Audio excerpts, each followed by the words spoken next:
All right, so let's take a look at the day 18 lecture. So today we're going to be talking about tolerances and fits. And so we use the ANSI standards, which is what we use in our drawings, right? We don't use ISO, we use ANSI.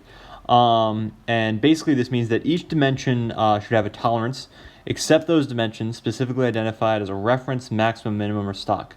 This tolerance may be applied directly to the dimension or indicated by a general note located in the title block of the drawing.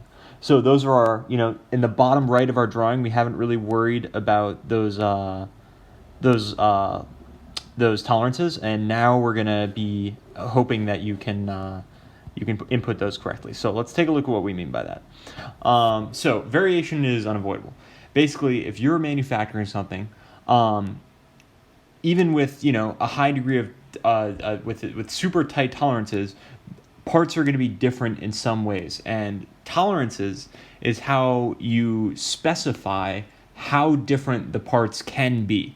So if you're, for medical supplies and stuff like that, the tolerances are super tight, that you don't want that much variation in your parts.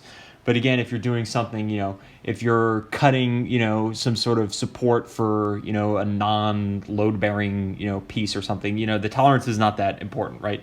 You can have, you can be plus or minus a few inches there.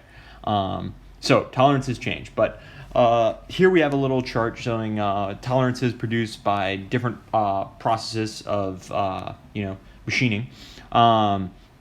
So we can see that in just like grinding by hand or just grinding with a disc, where the tolerance is not going to be that tight.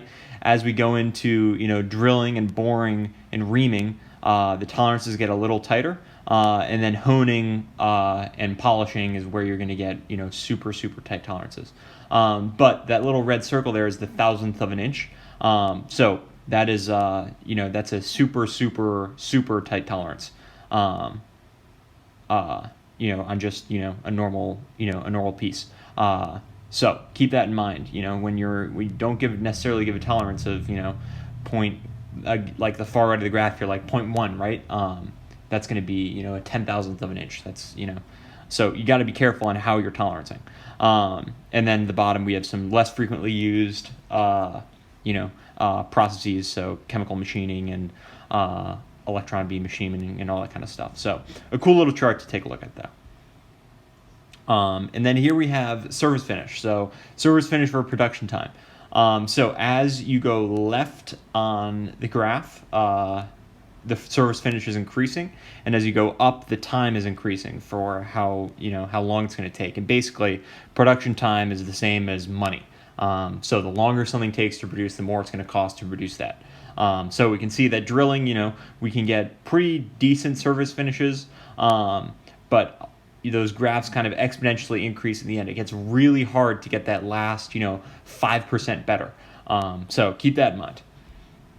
And then here we just have an easy, this is a great way to describe of what's going on here. So as we go left, the variation is going to increase, and what that means, you can see that there are less zeros put on the end of that one, which means that size of one can be off by a little bit, and because of that, the cost is low, right? Because it's easy to get something kind of close. But then as we go to the right, where that is now really one. And because of that, it's going to cost a lot to make sure it's really one. A great example of this is if you were tasked with asking a metal supplier for a 10-foot long beam, okay?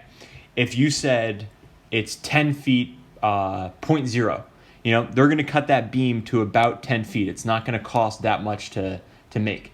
But if you ask for a 10-foot long beam and on your detailed drawing you put 10.000, that's going to be an incredibly expensive beam to cut because they need to make sure that beam is really 10 feet long. So that's a good example of how cost is going to increase and how you need to be careful. Don't go around asking for if something is a few feet long and it's not important, don't put that many zeros at the end of it, or people are going to look at you like you're dumb for asking for such a precise measurement.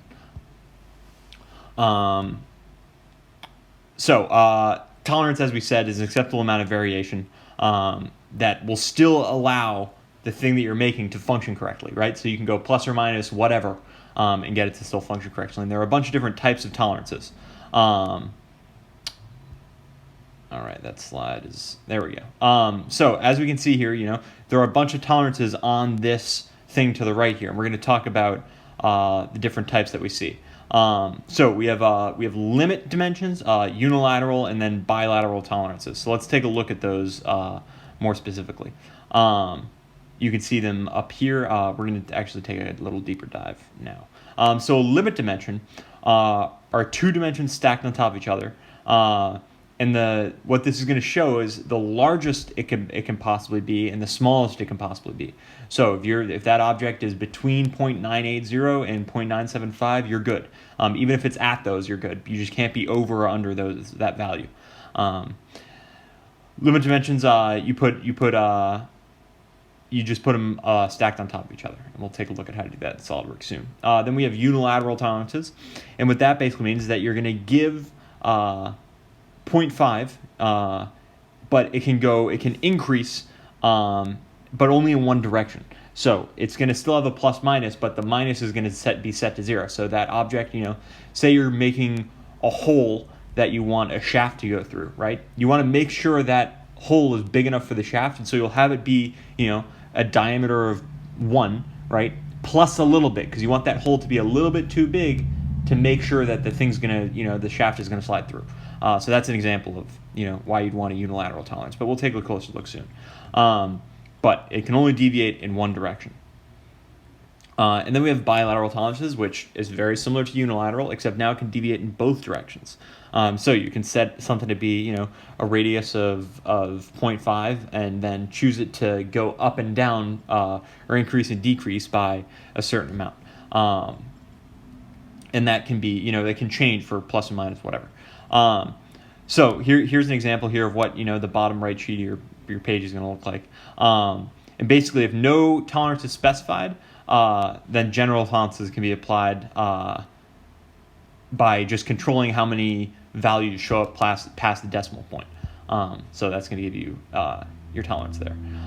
So here we can see some general tolerances saying that, if it's only 2 digits, then it's 0.02. If it's 3 digits, it's 0.01. If it's 4 digits, it's 0.005 for how close those tolerances are. So it can allow you to, without showing bilateral tolerances on each one of these dimensions, you can just have the bottom right of your page show the tolerances that you're going to be expecting. And then we can think about total tolerance. So the total tolerance is, it describes the maximum amount of variation that you have in the part.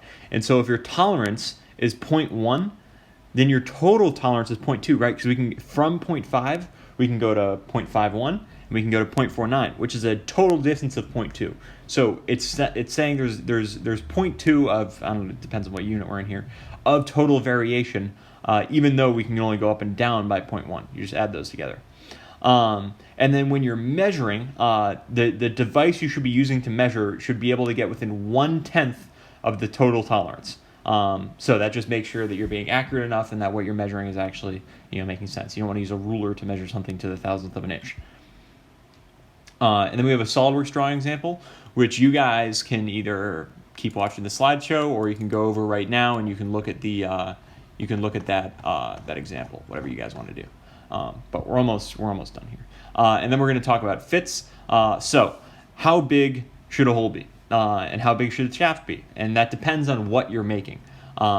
So the degree of what a fit is how tight the two pieces are going to fit together. So you can see in this example, it's 1.95. We have a limit tolerance right there, right? See, 1.495 and 1.493, which are both smaller than 1.5. And because of that, this is going to fit in. It's going to slide in nice and easy. There's going to be clearance there. So there's just some nomenclature here. So on the top left, we have the basic size, which is going to be the size of that hole. And then on the right, we have our allowance or clearance, so the amount of space between the shaft and the hole. And then we have a tolerance both on the hole and on the shaft. So there's a shaft tolerance and a hole tolerance here. And there are 3 types of fits that we work with. So we work with a clearance fit, a transition fit, and an interference fit. So a clearance fit is going to be, it means that the shaft is not going to be stopped right by the hole at all. It's going to slide right through. You know, when we're talking about fits are actually, you know, we're actually talking about very small values. So don't think about it like, you know, you're never going to see the clearance fit of like actually, you know, it's actually rattling around in there. There's going to be very few of that when you're talking about fits because they're all pretty tight. It just depends on how tight they are. But a clearance fit allows for them to move freely between each other. A transition fit means you're very, very close. I actually have an example of a transition fit. I'll upload as a video. I have a pen that has a transition fit on how it closes. So take a look at that. And then an interference fit is obviously it's interfering. It can transmit torque, right? So if you think about, you know, if you want to mount, you know, like a train wheel on an axle, you know, you want an interference fit there, so the axle is one thing, right? And you can do interference fits by having metals that heat up and cool. You know, there's a bunch of ways to do it, but those are the 3 fits we use. And then we have the chart. So the chart is going to be uploaded to Canvas, and you can take a look at it, and it's going to look like this. And basically, it tells you your hole tolerance and your shaft tolerance, with also the minimum clearance. And you can see how, you know, on the left we have clearance fits, so you can see how the hole and the shaft are going to have some play between each other.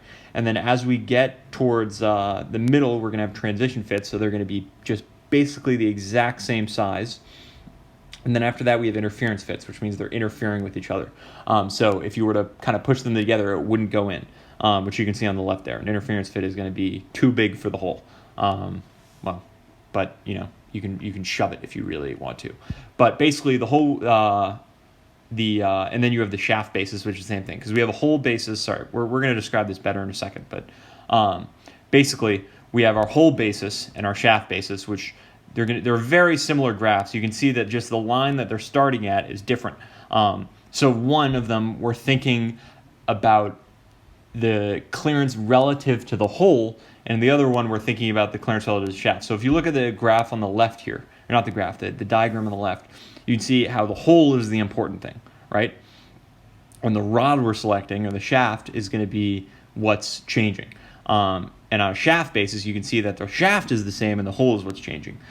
So this allows you to choose whether, you know, if you have a shaft that you know is the right size, you're going to want to have a shaft basis on your hole. But if that's confusing, don't worry too much about it. We'll look at it on the example. It'll make a little bit more sense.